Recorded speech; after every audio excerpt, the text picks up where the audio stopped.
Hi, അപ്പോ +1 English പരീക്ഷയുടെ അവസാന നിമിഷത്തെ ടെൻഷനിലാണോ? പേടിക്കണ്ട, നമുക്കൊരു കിടിലൻ പ്ലാൻ ഉണ്ട്. ഈ അവസാന മണിക്കൂറുകളിൽ എന്ത് ചെയ്യണമെന്ന് കൃത്യമായിട്ട് നമുക്ക് നോക്കാം. അപ്പോൾ നേരെ കാര്യത്തിലേക്ക് വരാം അല്ലേ?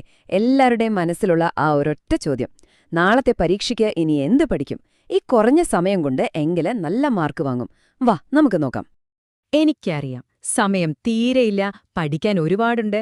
പക്ഷേ ടെൻഷൻ അടിക്കേണ്ട, നമ്മളിവിടെയെല്ലാം വാരി വലിച്ചു പഠിക്കാൻ പോകുന്നില്ല. പകരം എങ്ങനെ സ്മാർട്ടായിട്ട് പഠിച്ച് മാർക്ക് നേടാം, അതാണ് നമ്മൾ നോക്കാൻ പോകുന്നത്. നിങ്ങൾ ശ്രദ്ധിച്ചിട്ടുണ്ടോ, നന്നായി പഠിക്കുന്ന പല കുട്ടികൾക്കും പരീക്ഷയ്ക്ക് മാർക്ക് കുറയും. എന്താ കാരണം എന്നറിയാമോ? ഉത്തരം അറിയാഞ്ഞിട്ടല്ല, എക്സാം ഹാളിൽ സമയം കിട്ടാത്തതുകൊണ്ടാണ്. ടൈം മാനേജ്മെന്റ്, അതാണ് ഏറ്റവും വലിയ വില്ലൻ. അതുകൊണ്ട് തന്നെ നമ്മൾ എന്ത് പഠിക്കണം എന്ന് തീരുമാനിക്കുന്നതിന് മുൻപ് പരീക്ഷാ ഹാളിലെ ആ സമയം എങ്ങനെ കറക്റ്റായിട്ട് ഉപയോഗിക്കാം എന്ന് നോക്കാം. ഇത് പഠിച്ചാൽ തന്നെ സത്യം പറഞ്ഞാൽ പകുതി കാര്യം ഓക്കെയായി. ദാ ഇതൊന്ന് നോക്കിക്കേ, ഇതൊരു മാജിക് ഫോർമുല പോലെ കണ്ടാ മതി. 2 മാർക്കിന് എത്ര എഴുതണം, 8 മാർക്കിന് എത്ര പേജ് വേണം, ഓരോന്നിനും എത്ര മിനിറ്റ് എടുക്കാം, എല്ലാം ഇതിലുണ്ട്. ഒരു കാര്യം ഓർക്കുക, പറഞ്ഞ സമയം കഴിഞ്ഞാൽ തന്നെ അടുത്ത ചോദ്യത്തിലേക്ക് പോണം. അയ്യോ, ഇത് മുഴുവനായില്ലല്ലോ എന്നോർത്ത് അവിടെ ഇരിക്കരുത്.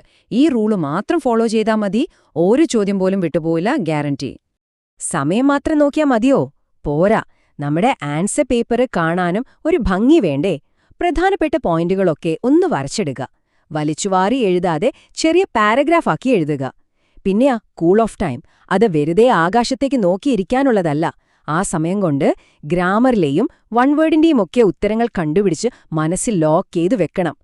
ഓക്കെ, അപ്പം നമ്മുടെ എക്സാം ഹാളിലെ സ്ട്രാറ്റജി റെഡിയായി. ഇനി ആ ക്വസ്റ്റ്യൻ പേപ്പറിലെ എന്തൊക്കെ തരം ചോദ്യങ്ങളാണ് വരാൻ പോകുന്നതെന്ന് പെട്ടെന്ന് ഓടിച്ചു നോക്കാം. ആദ്യത്തെ ഭാഗം കോംപ്രിഹെൻഷൻ ചോദ്യങ്ങളാണ്. അതായത്, നമ്മൾ പഠിച്ച പാഠത്തിൽ നിന്നോ കവിതയിൽ നിന്നോ ഒരു പാരഗ്രാഫ് തരും. എന്നിട്ട് അതിൽ നിന്ന് കുറച്ച് സിമ്പിൾ ചോദ്യങ്ങൾ.